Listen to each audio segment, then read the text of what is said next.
तो आदाब, नमस्कार, गुड इवनिंग, सत श्री अकाल। एक बार फिर आप तमाम लोगों का स्वागत है क्रांतक की कहानी के इस एपिसोड में। उम्मीद है पूरी फैमिली अच्छी होगी, अपना ख्याल रख रही होगी।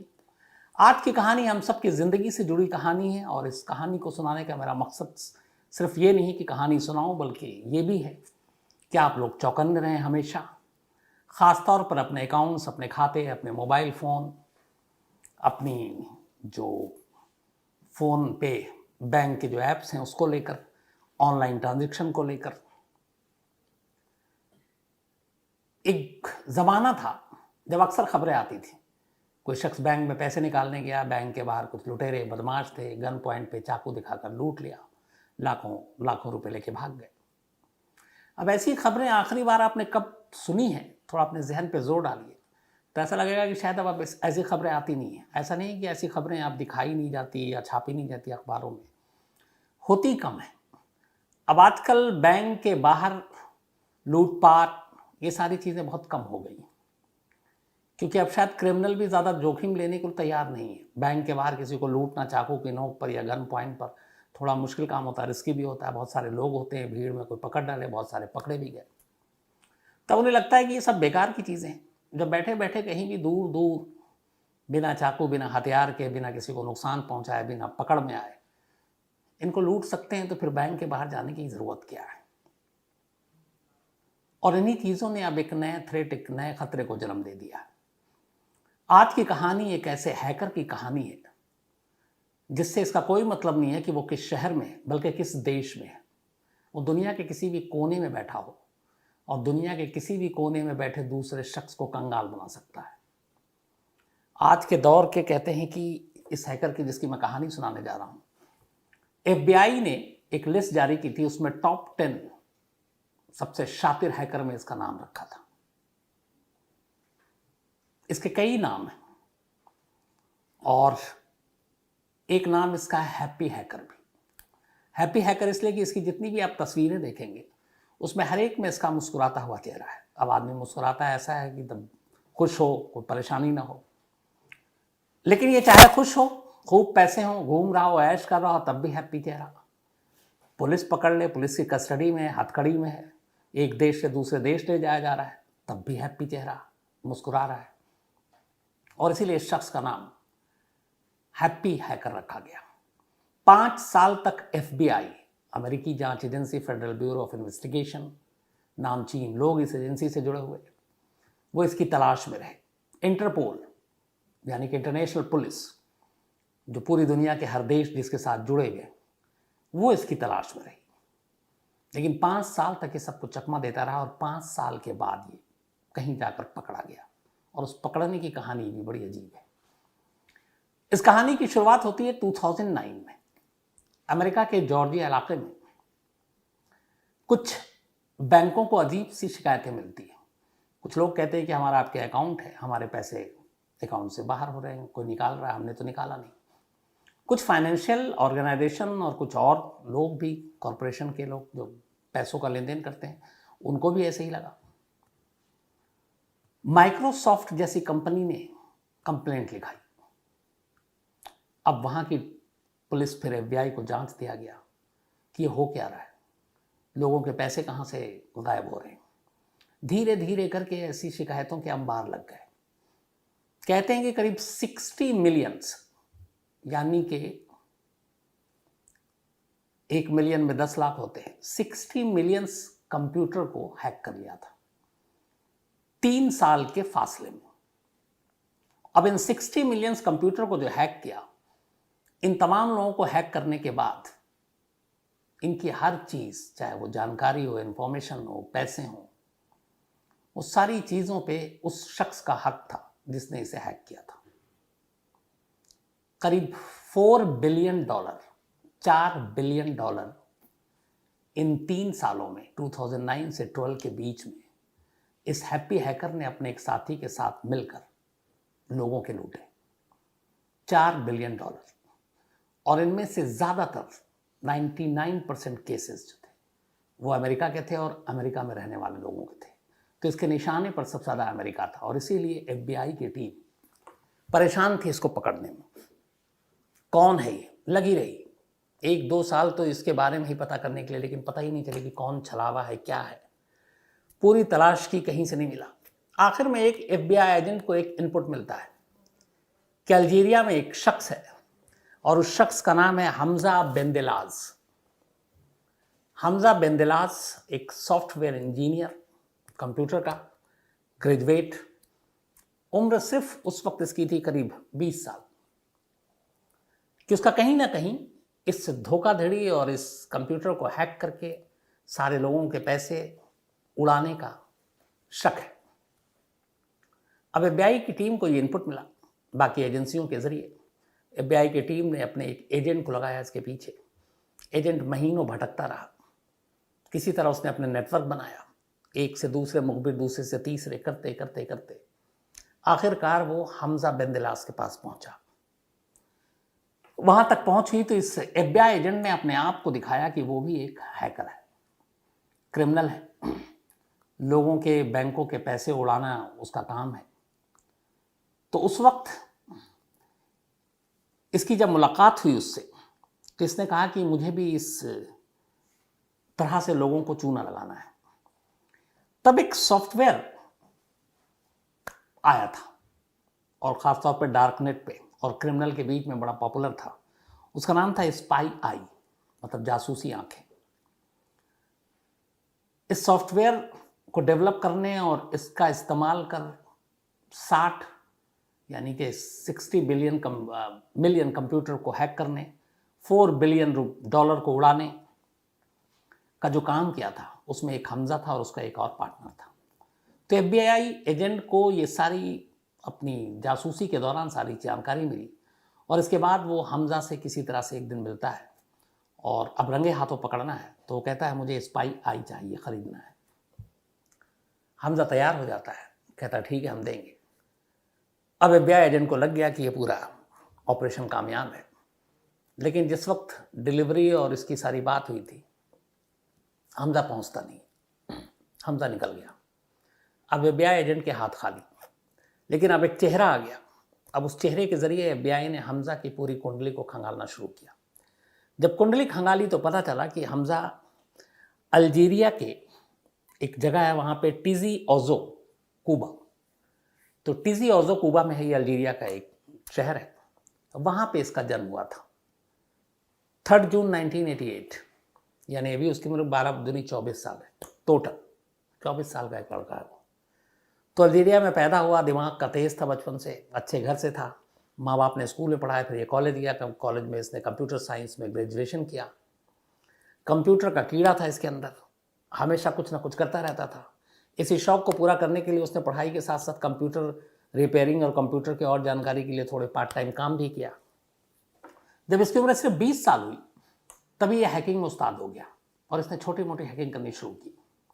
इसी दौरान में उसी वक्त एक और शख्स था जो अल्जीरिया से दूर रूस में बैठा हुआ था, और रूस में बैठे हुए इस शख्स का भी जो दिमाग था वो हैकिंग की तरफ था।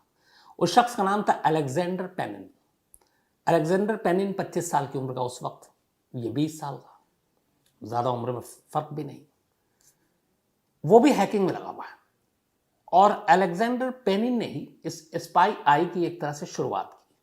फिर उसे लगा कि इसमें कुछ और चीज़ें चाहिए, तब उसे पता चला हमजा के बारे में, फिर उसने हमजा को कांटेक्ट किया। अब इस स्पाई आई के दो जो पैदा करने वाले लोग, उसमें एक अलेक्जेंडर पेनिन और दूसरा हमजा बेंदेलास अल्जीरिया का। तो रूस और अल्जीरिया के दो लड़के मिलकर एक ऐसा सॉफ्टवेयर बनाते हैं जिससे वो किसी के भी कंप्यूटर में घुस जाएं। अब इन्होंने सॉफ्टवेयर बनाने के बाद लोगों के कंप्यूटर में वायरस के थ्रू अपनी एंट्री मारनी शुरू की। वो कुछ ऐसी चीज़ भेजते हैं, जैसे आप खोलते हैं कोई मेल वेल, उसमें कुछ होता है, तो उस वायरस के थ्रू उस कंप्यूटर में एंट्री मारते। जैसे एंट्री मारते लोग लॉगिन करते, उसके बाद ये बैठे बैठे इस स्पाई आई ऐप के ज़रिए और उस वायरस के ज़रिए जो एंट्री मार चुके हैं, कंप्यूटर में घुस चुके हैं, ये वैसे ही जैसे आपकी तिजोरी में कोई घुस गया। उसके बाद आपके लॉगिन आईडी, पासवर्ड, फिर उसके ज़रिए आपके बैंक के डिटेल, कार्ड के डिटेल, पिन, ये सारी जानकारी अब इनके पास, आपका पूरा कंप्यूटर, आपका पूरे मोबाइल में जो सिस्टम है उस पर अब इनका कंट्रोल है। तो एक बार वायरस के थ्रू और इस स्पाई आई के थ्रू वो सामने वाले के कंप्यूटर में घुसते और उसकी सारी जानकारी, सारी इंफॉर्मेशन चुरा लेते। जब सारी चीज़ें आ जाती, लॉगिन से लेके पासवर्ड, यहाँ तक के पिन भी, क्योंकि अब सब कुछ आप ही जनरेट कर रहे हो। आप जैसे बैंक नेट बैंकिंग करते हैं तो कई बार हम लोग जब ट्रांजेक्शन करते हैं, कुछ करते हैं, तो एक पिन मांगा जाता है जो हम रजिस्टर मोबाइल नंबर देते हैं। तो ये इस तरह से हैक करते थे कि वो पिन और मोबाइल नंबर, वो सारी चीज़ें भी अब उसी के पास आ रही। तो इस तरीके से जब सारा कंट्रोल हो जाता तो सबसे लास्ट में ये उसके खाते को खाली कर देता, अकाउंट को, और धीरे धीरे इस तरह से लोगों के अकाउंट खाली करता गया। 3 साल में सिर्फ 2009 से 12 तक में जब एक डेटा निकाला गया तो पता चला कि इस अमाउंट जो है $4 बिलियन के करीब है। तो अब इन दोनों ने ये तो किया ही, साथ में अब उन्होंने क्या किया कि इस स्पाई आई को ऑनलाइन डार्क नेट पे बेचना भी शुरू कर दिया। लेकिन ये शरीफों को नहीं बेचते थे, क्रिमिनल्स को बेचते थे, खासतौर पे जो रशियन बेस्ड क्रिमिनल हैं। और अब वो लोग भी इसी तरीके से हैक करते और पैसे कमाते। तो जॉर्जिया में जब केस दर्ज हुआ, उसके बाद FBI की जांच लगी, उसके बाद फिर हमजा के बारे में पता चला, हमजा के जरिए पेनिन के बारे में पता चला। अब FBI की टीम ने इंटरपोल को भी अलर्ट कर दिया। अब इनकी तलाश शुरू हुई, पर दोनों हाथ नहीं आ रहे। 2009 से ये शुरू हुआ था, 12 तक चला। इसके बाद अचानक 2013 में एक कहानी होती है। 8 जनवरी 2013, 8 जनवरी 2013, हमजा अपनी बीवी के साथ, जिसकी हाल में शादी हुई थी, छुट्टियां मनाने मलेशिया गया था। मलेशिया से उसे वापस कायरा जाना था। बीच में एक स्टॉपेज था, थाईलैंड। मलेशिया में इसने छुट्टी मनाई। अच्छा, ये होशियार इतना था, चूंकि हैकर था, ये कभी भी अपना फ़ोन 1 दिन से ज़्यादा यूज़ नहीं करता था। सिर्फ सिम नहीं, फ़ोन, हर दिन phone change, IMI number change हो जाता। इसके अलावा इसके जो भी इलेक्ट्रॉनिक गैजेट्स थे वो 24 घंटे से ज़्यादा अपने पास नहीं रखता, ताकि FBI, इंटरपोल, बाकी कोई इस पर नज़र ही ना सके। सैटेलाइट फ़ोन का इस्तेमाल करता था। अब ये सारी चीज़ों के बाद मलेशिया गया, मलेशिया में बीवी के साथ छुट्टी मनाई। छुट्टी मनाकर इसको कायरा जाना है, लेकिन बीच में एक फ़्लाइट चेंज करनी है, और वो फ़्लाइट चेंज होनी है थाईलैंड से। तो ये जब थाईलैंड में पहुंचता है तो थाईलैंड के एयरपोर्ट पर ये उतरता है। दूसरी फ़्लाइट, कनेक्टिंग फ़्लाइट इसको पकड़नी थी, लेकिन तभी वहाँ के, चूँकि इंटरपोल ने ऑलरेडी इसके बारे में इन्फॉर्मेशन पूरी दुनिया में दे रखा था, तो इसी इन्फॉर्मेशन के बेस पर थाईलैंड के एयरपोर्ट पर इसका डेटा सामने आ जाता है इमिग्रेशन में। जैसे ही आता है वो अलर्ट हो जाते हैं, वो खबर करते हैं, वहाँ के इमिग्रेशन ऑफिशियल आते हैं और हमजा और उसकी वाइफ को रोक लेते हैं। उसके बाद वो कंफर्म करते हैं कि ये वही हमजा है जिसको इंटरपोल वांटेड है, अमेरिका को चाहिए। जब वो उससे पूछते हैं, वो बहुत ईमानदारी से अपना पूरा नाम बताता है और कहता है हाँ मैं वही हूँ, बट कहता है कि मेरी वाइफ का इसमें कोई रोल नहीं है, मेरी वाइफ को आप सफ़र जारी करने दीजिए। वो भी विरोध भी नहीं कर रहा गिरफ्तारी का, मुस्कुरा भी रहा है, कह रहा हाँ मैं ही हूँ। अच्छा, इंटरपोल के ज़रिए जो वांटेड है वो भी सिर्फ मैं हूँ, मेरी बीवी नहीं है, क्योंकि उसकी अभी मैंने शादी की है। तो उन्हें भी लगता है कि लड़का बड़ा सीधा और शरीफ है। कहता है ठीक है, आप अपनी बीवी को कहिए कि वो अपनी सफ़र जारी रखे। और बीवी वहाँ से अगली फ़्लाइट से, जिससे उसको आना था, उसी फ्लाइट से कायरा भी पहुँच जाती है अपने घर।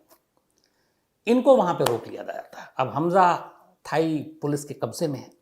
8 जनवरी को पकड़ा गया था, स्वर्ण भूमि एयरपोर्ट पर पकड़ा गया था। इसके बाद वहाँ पे रखने के बाद अब थाईलैंड और US के बीच में प्रत्यार्पण संधि है, ट्रीटी, मतलब एक दूसरे के मुजरिमों को जिसकी तलाश है हम भेज सकते हैं। बहुत सारे देशों के बीच में नहीं होता है, जैसे अमेरिका और अल्जीरिया के बीच में नहीं था। तो अब थाईलैंड ने पकड़ा हमजा को, इसके बाद रखा, अब उसमें कोर्ट में ले गए। इधर अमेरिका को इन्फॉर्मेशन दी इंटरपोल के ज़रिए। अमेरिका से FBI की टीम थाईलैंड भागे भागे आई कि एक ऐसा शख्स जिसने 60 मिलियन कंप्यूटर को हैक किया, अमेरिका के करीब $4 बिलियन लोगों के लूट लिए, बैंकों के लूट लिए। अब इतना वांटेड क्रिमिनल यहाँ पे पकड़ा गया है। भागी भागी टीम आई, अदालत में गई, अदालत में सारे कानूनी कार्रवाई पूरी हुई। और उसके बाद 2 मई 2013 को थाईलैंड से हमजा को FBI की टीम अपने साथ लेकर अमेरिका पहुंची, अटलांटा में लाने के बाद उसके ऊपर मुकदमा चलना शुरू हुआ। 26 जून 2015 को, मतलब 13 में ये अमेरिका लाया गया, 2 साल तक मुकदमा चला। 26 जून 2015 को अटलांटा की एक अदालत ने, जॉर्जिया, हमजा को गुनहगार ठहराया इन तमाम ठगी के लिए। और ये FBI ने जो रिपोर्ट दी वो ये थी कि कुल 217 बैंकों से $4 बिलियन इसने चुराए, हैक करके, लोगों के खाते खाली करके। 217 बैंक, $4 बिलियन, रकम बड़ी, जुर्म भी बड़ा। लेकिन इत्तेफाक से इस फाइनेंशियल घोटाले, करप्शन, चोरी, हैक करना, पैसे निकालना, इसके लिए अमेरिका में या शायद दुनिया में भी कहीं डेथ पेनल्टी नहीं है, मौत की सज़ा नहीं है। क्योंकि आज भी हम लोग खून, किडनैपिंग, रेप, इन चीज़ों को हीनियस क्राइम मानते हैं। और ये पैसों की धोखाधड़ी, करोड़ों रुपए ले जाना, $4 बिलियन उड़ा लेना, इसको वाइट कॉलर क्राइम, और ये है कि ये बहुत ही ज़्यादा हीनियस नहीं है, तो इसके लिए मौत की सज़ा नहीं है। तो यही चीज़ें हमज़ा के काम आ गई। अदालत ने 2015 में हमज़ा को उसके तमाम जुर्मों के लिए 15 साल कैद की सज़ा सुनाई और करीब 90 या $1 मिलियन का जुर्माना। अब हमज़ा जेल में पहुंच गया। इस दौरान में पुलिस की टीम उसके साथी पेनिन की तलाश में रही। हमज़ा की गिरफ्तारी के 1 साल के बाद, हमज़ा 13 में गिरफ्तार हुआ था, उसके बाद 28 जनवरी 2014, बल्कि 1 जुलाई 2013 को, 1 जुलाई 2013 को अब पेनिन पकड़ा गया। और ये पकड़ा गया अटलांटा इंटरनेशनल एयरपोर्ट से ही किसी और शहर में जा रहा था। तो अब दोनों, जिन्होंने अमेरिका के बैंक, अमेरिका के 217 बैंक, सैकड़ों, लाखों, बल्कि हजारों लोग, $4 बिलियन जिनके लूटे, वो दोनों अब पकड़े गए। पेनिन को 9 साल कैद की सजा हुई, क्योंकि पेनिन ने अमेरिका को कम नुकसान पहुंचाया था, उसने बाकी देशों में ज़्यादा धोखाधड़ी की थी। लेकिन हमज़ा ने सारे घोटाले अमेरिका और अमेरिकियों के ही किए थे, इसलिए उसको 15 साल की सजा हुई। अब दोनों जेल में हैं इस वक्त। इसी दौरान में क्या हुआ कि सोशल मीडिया पे एक खबर आ गई, ये बात शायद 4-5 साल पहले की। इसी हमज़ा को, यानी कि जो मुस्कुराता हुआ हैकर, हैप्पी हैकर, इसकी एक तस्वीर आई कि इस सारे घोटाले के चक्कर में उसको फांसी दे दी गई। और बड़ा इसके ऊपर सोशल मीडिया पे एक मुहिम चल गई, क्योंकि उसमें खबर ये आने लगी कि हमज़ा जो है वो एक रॉबिन हुड था, अमीरों को लूटता था, गरीबों को बांटता था। बहुत सारी ऐसी खबरें गल्फ़ में और उधर आने लगी, मिडिल ईस्ट में, कि ये जितने पैसे लूटता, बल्कि इसने कई इजरायली बैंकों को भी और इजरायली उनको भी हैक किया। और वो ज़्यादातर पैसे फ़िलिस्तीन में या फिर अफ्रीकी मुल्क के मुसलमान और मुस्लिम संगठनों को दान करता था। तो अचानक ये अल्जीरिया में भी हीरो बन गया, उन कंट्री में भी हीरो बन गया, और कहा गया कि अब $4 बिलियन, और उसमें से इसने है कि कई मिलियन डॉलर दान कर दिए। अब इसकी भी FBI ने जांच की, लेकिन जब जांच की तो कोई ऐसा सोर्स या सबूत मिला ही नहीं कि आखिर जो इतने पैसे थे ये गए कहाँ, और इसने कोई दान किया तो उसका भी कोई सबूत नहीं मिला। तो फिर ये लगा कि ये सारी चीज़ें भ्रामक हैं, इसमें सच्चाई नहीं है, और इसने ऐसा कोई दान नहीं किया। फिर इससे पूछा गया, जब ये थाईलैंड एयरपोर्ट पर पकड़ा गया तब थाई पुलिस ने इससे लंबी पूछताछ की। तो उसने कहा, तुम इतने सारे पैसे इतनी कम उम्र करते क्या हो? तो इसने कहा, मेरे 2 ही शौक़ हैं, एक बिजनेस और फर्स्ट क्लास में ट्रैवल करना, जो मेरा सपना था, एक देश से दूसरे देश, और दूसरा महंगी से महंगी जगहों पर रहना जिसका किराया बहुत ज़्यादा हो, और अच्छी लाइफ स्टाइल जीना। तो इसके लिए मैं ये सारी चीज़ें करता हूँ। जितनी ज़रूरत होती है मैं उतने लोगों के उतने बैंक उस वक्त एक साथ नहीं करता हूँ। हैक तो सब पर करके रखता हूँ, लेकिन जिस दिन मुझे पैसे की ज़रूरत होती है, क्योंकि अब कंट्रोल में उसका पूरा अकाउंट, उस दिन मैं क्लिक करता हूँ और जो पैसे हैं वो ट्रांसफ़र कर देता हूँ दूसरी जगह पे। तो ज़रूरत के हिसाब से, ज़रूरत वो खुद तय करता है। लेकिन उसने कहीं भी ये नहीं बताया कि उसने फ़लस्तीन या अफ्रीकी मुल्कों में चैरिटी की या मदद दी, उसने इस बात से इनकार किया। FBI की भी अपनी रिपोर्ट आई, उसमें ये कहा गया कि ऐसे कोई सबूत नहीं मिले हैं कि हमज़ा एक रॉबिन हुड या बहुत बढ़िया इंसान था, वो एक हैकर था, एक चोर था, और उसको 15 साल की सज़ा मिली। तो इसी दौरान में एक फांसी की तस्वीर आ गई। वो तस्वीर असल में ईरान में 2 लोगों को फांसी दी गई थी, और उन 2 लोगों को जो फांसी दी गई, उन 2 की जगह पे हमज़ा और पेनिन, ये जो दोनों पकड़े गए थे, इनकी तस्वीर चिपका दी गई थी, और ये दिखाया गया कि अमेरिका में इनको फांसी दे दी गई। बाद में अल्जीरिया में अमेरिका के जो एम्बेसडर थे उनको सफाई देनी पड़ी कि भाई हम फांसी नहीं दे सकते, क्योंकि जो ये जुर्म है, साइबर जो लॉ है उनके यहाँ, ये जो फाइनेंशियल घोटाले, चोरी है, इसके लिए हमारे यहाँ पनिशमेंट, डेथ पेनल्टी है ही नहीं, तो हम कैसे दे सकते हैं। तो फिर जाकर ये मामला रुका और ये कहा गया, वरना एक मुहिम चल गई थी कि नहीं नहीं फांसी नहीं होनी चाहिए और ये, लेकिन बाद में चला वो फेक न्यूज़ था। तो आज की सच्चाई ये है कि इस वक्त का, इस दौर का जो सबसे बड़ा हैकर हमजा, वो अमेरिका में अटलांटा में जेल में बंद है, 15 साल की सज़ा काट रहा है। 15 साल में 7 साल काट चुका है, 2022 हो चुका है। 8 साल और, यानी कि अगर सब कुछ ठीक रहा तो 2030 तक वो कैद में रहेगा, 30 के बाद बरी हो जाएगा। हो सकता है उससे पहले भी बरी कर दे अगर कुछ कानून वहाँ बीच में आ जाती है तो। और पेनिन भी अभी जेल में है, उसको करीब 7 साल हो गए, 2 साल और जेल में रहना, तो 2024 में वो बाहर निकलेगा। तो ये थी कहानी एक ऐसे हैकर की जिसकी उम्र सिर्फ 24 साल, लेकिन इस 24 साल की उम्र में ही $4 बिलियन उड़ा लिए। कई बार कहते हैं कि दिमाग अच्छा हो तो सही काम में इस्तेमाल करना चाहिए, और यही दिमाग अच्छा और बुरे काम में इस्तेमाल करते हैं तो बहुत ज़्यादा दिनों तक आप खुश नहीं रह सकते, कभी ना कभी पकड़े जाएंगे, फिर परेशानियां होंगी। तो अगर इसी साइबर वर्ल्ड में इतना जीनियस ये लड़का था, तो फिर इसको साइबर सिक्योरिटी के हिसाब से, लोगों की भलाई के लिए, या इस तरह से जो हैक करते हैं इनसे कैसे निपटा जाए, इन चीज़ों पे काम करता। तो हो सकता था बड़ी बड़ी कंपनियां जो इस फील्ड में हैं, माइक्रोसॉफ्ट हो, गूगल हो, फेसबुक हो और भी, तो वो शायद उसको बड़ी ऊंची ऊंची सैलरी पे रखते। लेकिन वही ये लालच बुरी बला है। तो ये कहानी थी आज के दौर के टॉप 10 हैकर से एक की, जो फिलहाल अमेरिका की जेल में बंद है, 15 साल की सजा काट रहा है। अब आपसे मुलाकात होगी कल रात 9 बजे किसी नई कहानी के साथ। तब तक अपना ख्याल रखिएगा। Thank you very much.